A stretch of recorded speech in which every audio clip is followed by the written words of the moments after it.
Blog Talk Radio.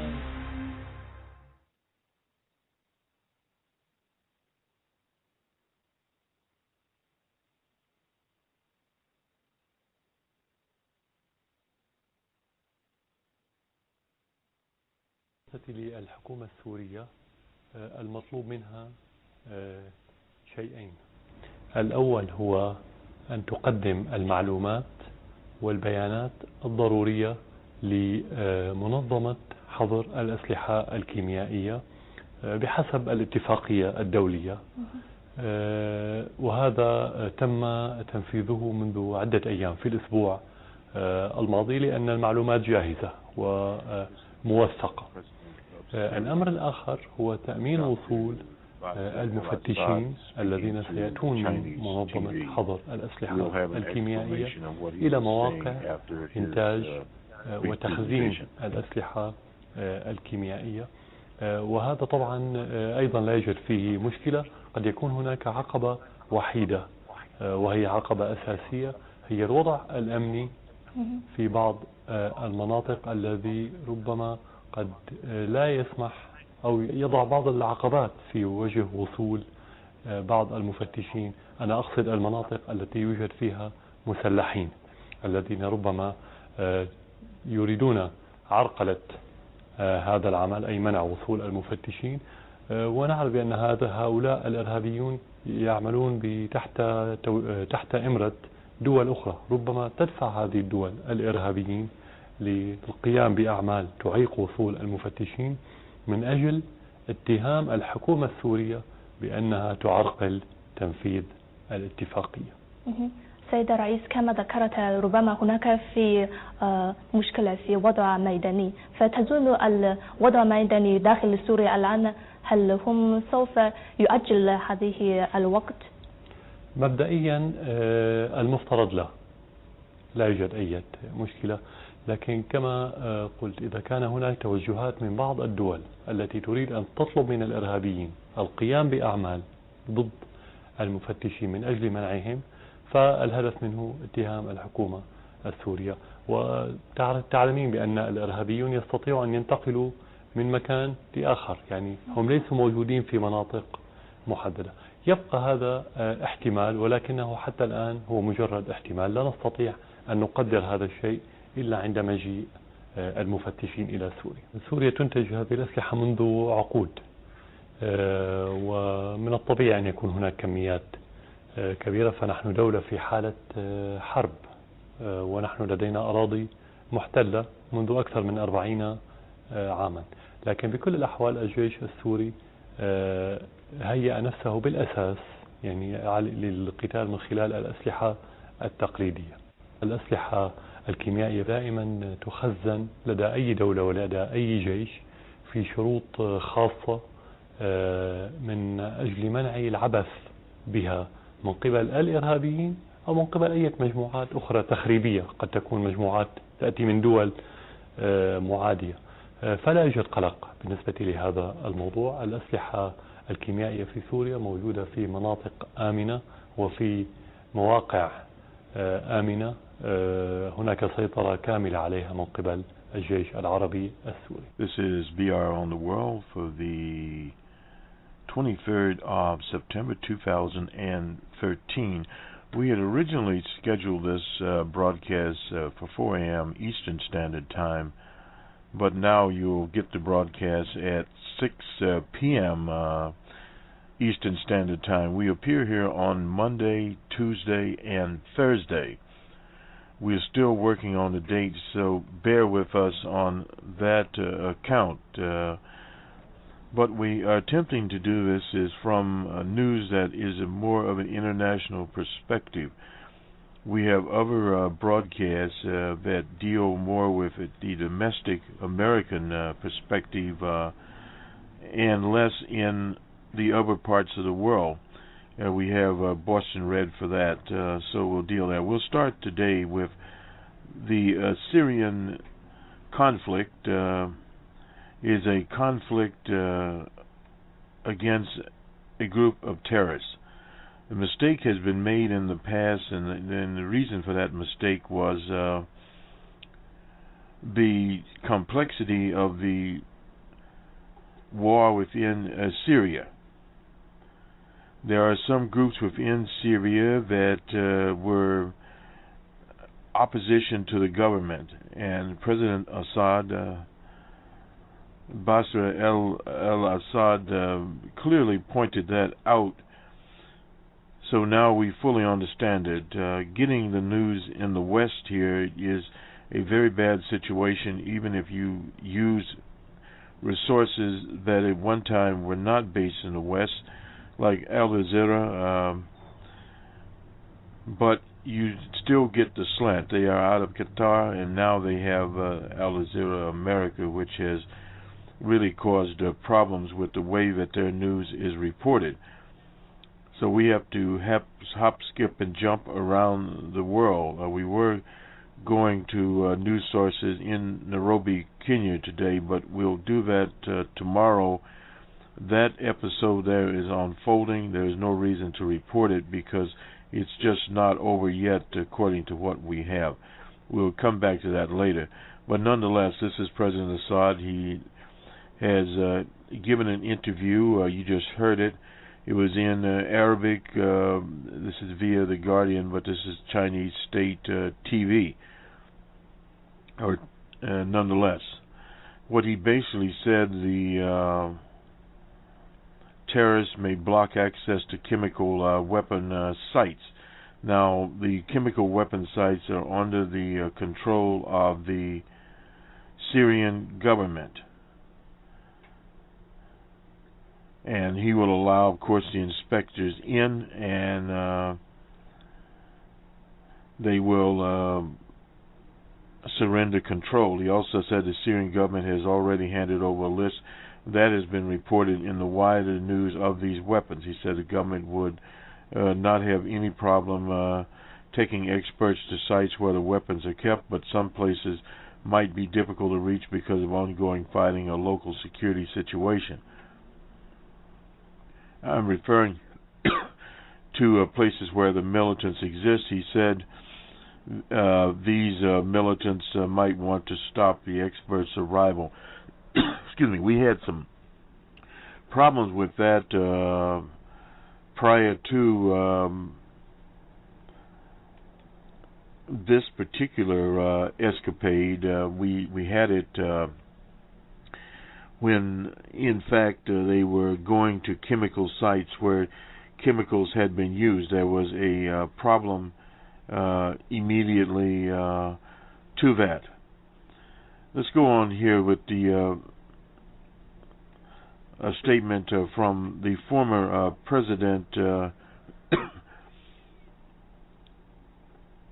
here of Iran.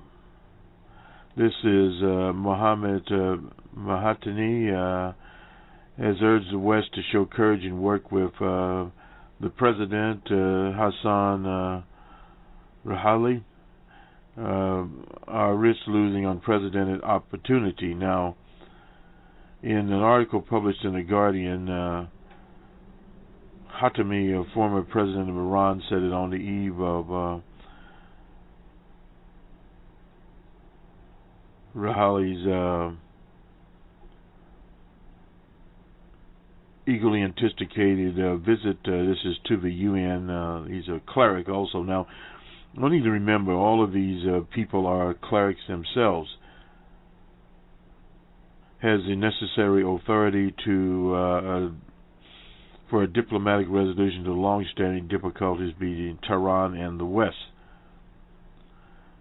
Not at least on the nuclear issue. He warned that the failure would strengthen extremists on both sides. Speaking before leaving Tehran to fly to New York, Rouhani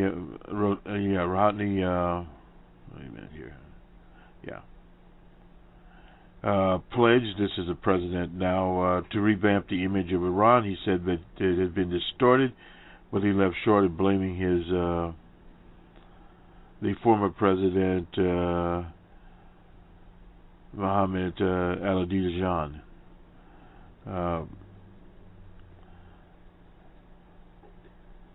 Rouhani is scheduled to deliver his address, and we'll have some of that just a few hours after the American president, Barack Obama, delivers his. And the UN's foreign policy chief, Catherine Ashton, who met the Iranian foreign minister Mohammad Zafar on Monday in New York to talk about the country's nuclear program, described her discussions as constructive. Zafar and the Minister of State John Kerry for the U.S. held a meeting on Thursday also. Now remember, when we talk about the Mideast, Iran is not the only nation in the Mideast that aspires or has nuclear weapons at the present time. Israel is the state there that does have the nuclear weapon in the Mideast, and has long had a nuclear weapon, and there has not been any focus or containment involving international authorities there to sanction them and to deal with their nuclear weapons. To get a valid quote-unquote peace in the Mideast, you have to deal with all the states in the Mideast that have nuclear weapons or aspire to have nuclear weapons and put them under control. That is the first thing to do. Move on. For the first time, there is an opportunity to create a national consensus above and beyond the partisan fractionalism, which may address the political predicament of the country with an emphasis on dialogue and mutual understanding globally. That's Hatami. That's the former President Hatami writes in his article published in a foreign newspaper. According to Hatami, Rouhani enjoys the backing from all segments of Iranian society. He was a surprise winner to pursue constructive engagement with the West, including the Supreme Leader Ayatollah Khomeini, who has shown some softening in his views. This is the Guardian's editorial here. To boost Rouhani's credibility, and at the UN, Hatami on Monday declared an amnesty for 80 political prisoners, including many arrests in the aftermath of the disputed 2009 election.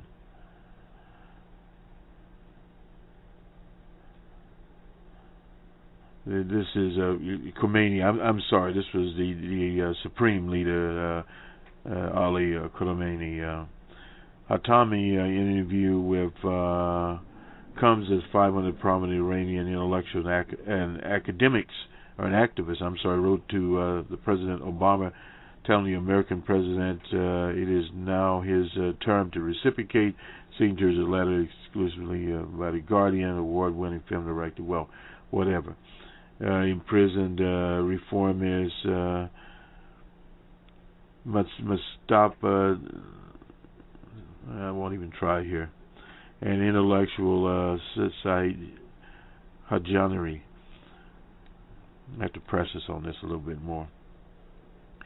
88 of signatures of former current political prisoners, some still serving lengthy prison sentences there. So I won't go as much into that. Under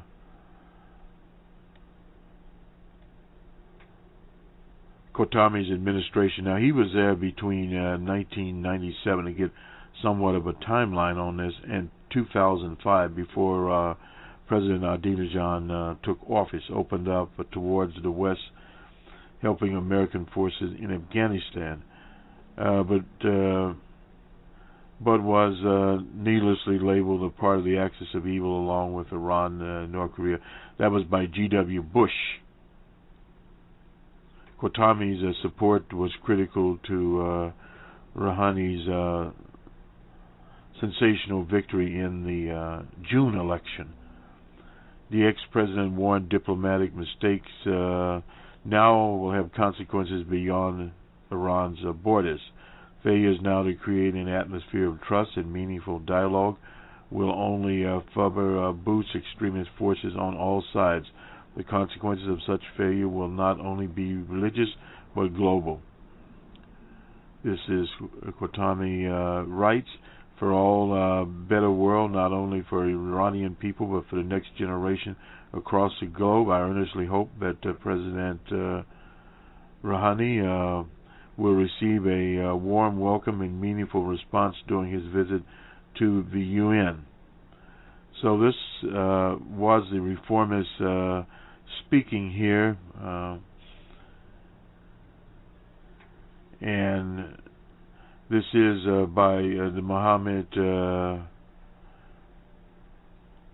Khatami, his article here, as Hassan Rouhani, the President of the Islamic Republic of Iran, prepares to deliver a speech on Tuesday to the UN General Assembly, that's tomorrow, advocating construction engagement with the world.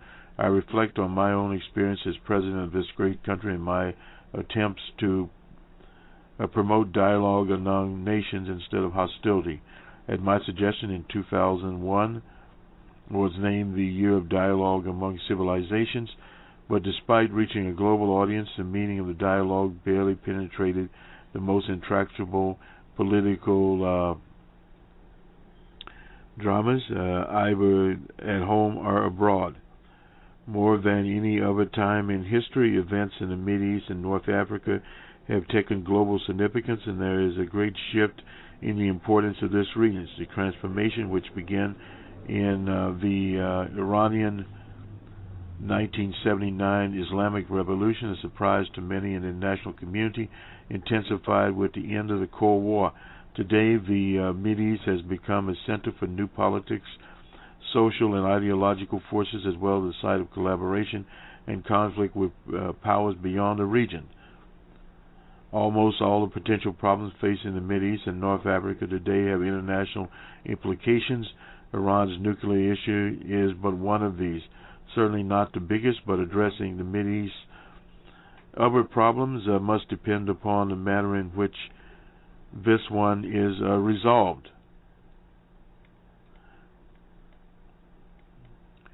In order to be successful, any dialogue must use the language of politics and diplomacy. President Rouhani platform of prudence and hope for practical transformation of ideas of dialogue among nations into the realm of politics. This is more necessary than ever at a time when a range of overlapping political crises are threatening global catastrophe. With the invitation of Rouhani, who enjoys widespread support among all segments of Iranian society, I hope this country will succeed in sharing a path towards global dialogue. The opportunity to diplomatically resolve differences between Iran and the West, including impasses over the nuclear issue, presented itself many years during my presidency. The opportunity was missed for reasons that are now public knowledge.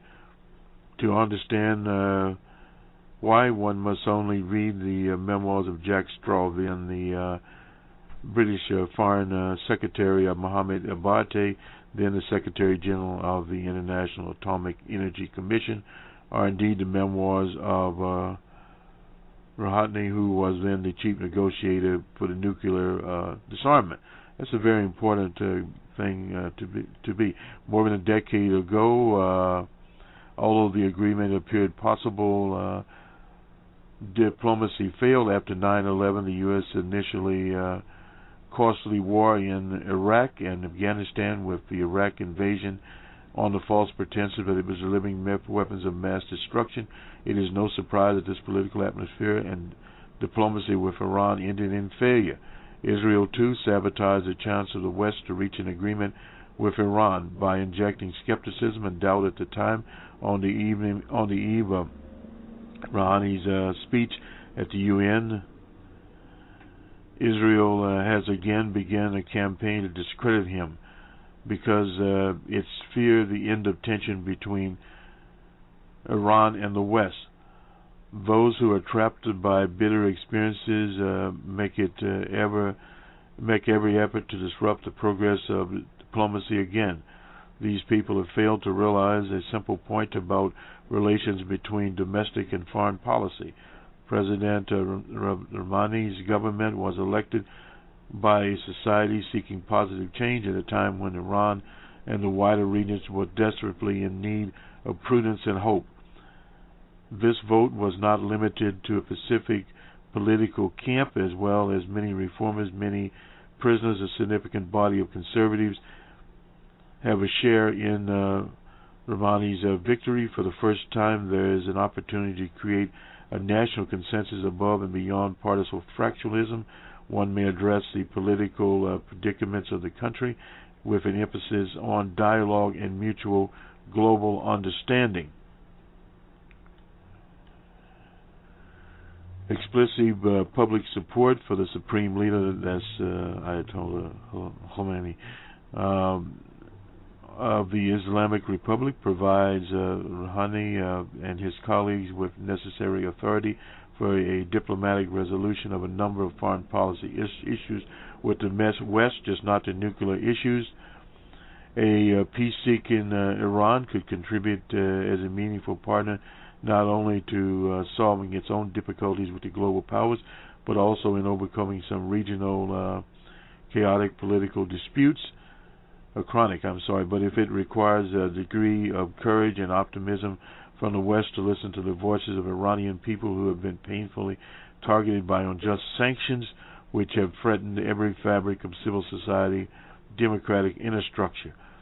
Failure now to create an atmosphere of trust and meaningful dialogue will only boost extremist forces on all sides. The consequences of such a failure will not only will be not only regional but global, for a better world for the Iranian people and the next generation across the globe. I earnestly hope that Rouhani will receive a warm and meaningful response.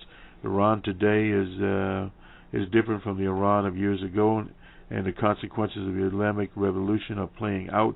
Our positive and negative experience, he's speaking here in a dialectical sense, over the past 16 years have added another dimension to the reforms of Rouhani is conducting at both domestic and international levels.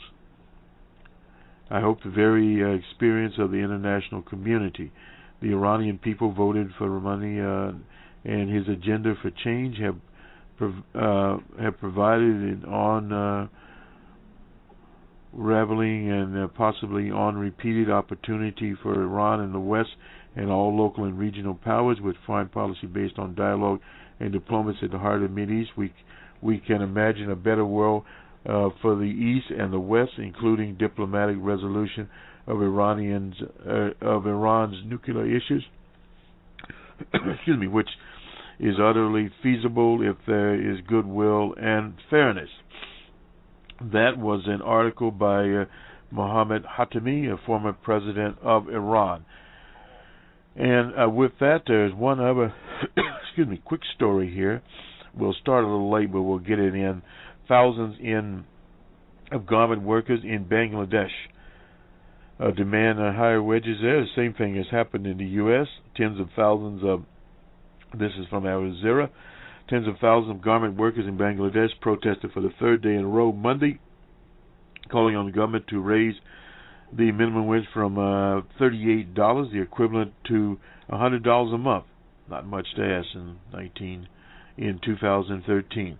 The protests forced a shutdown of hundreds of factories in the industrial Gapur neighborhood near the capital, Dhaka. We need to run our factories. We demand authorities must ensure security to continue production. That was from the Vice President of the Bangladesh Garment Manufacturers Exporters Association, S.M. Manane. Western corporations rely on Bangladesh labor. Bangladeshi labor include the Walmart, the Gap. We have to name them. Macy's Apparel appear reluctant to comment. I would assume so. Several European manufacturers agreed to establish a compensation fund for victims of a collapse. That was a collapse they had there in Afghanistan since the Rana Plaza factory with lax safety standards collapsed in April. It killed 1,100 people. Of course, they were easily replaced. But remember, this whole pay situation, equity situation, the 99% in the U.S. Goes hand in hand with the workers in Bangladesh and all over the world.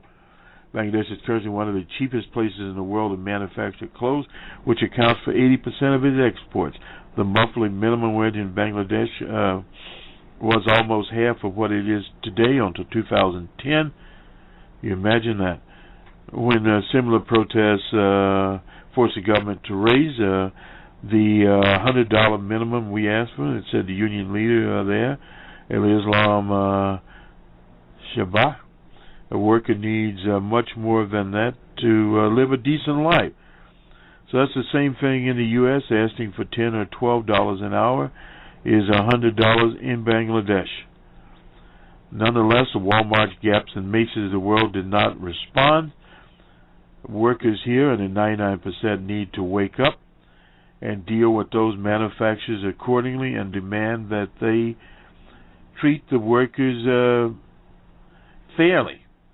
At least that they give the workers $100 a month, the $10 to $12 here. This is, in fact, 2013. Nonetheless, this is Bostonred for BR on the World Hour International Report on the 23rd day of September 2013. Good day.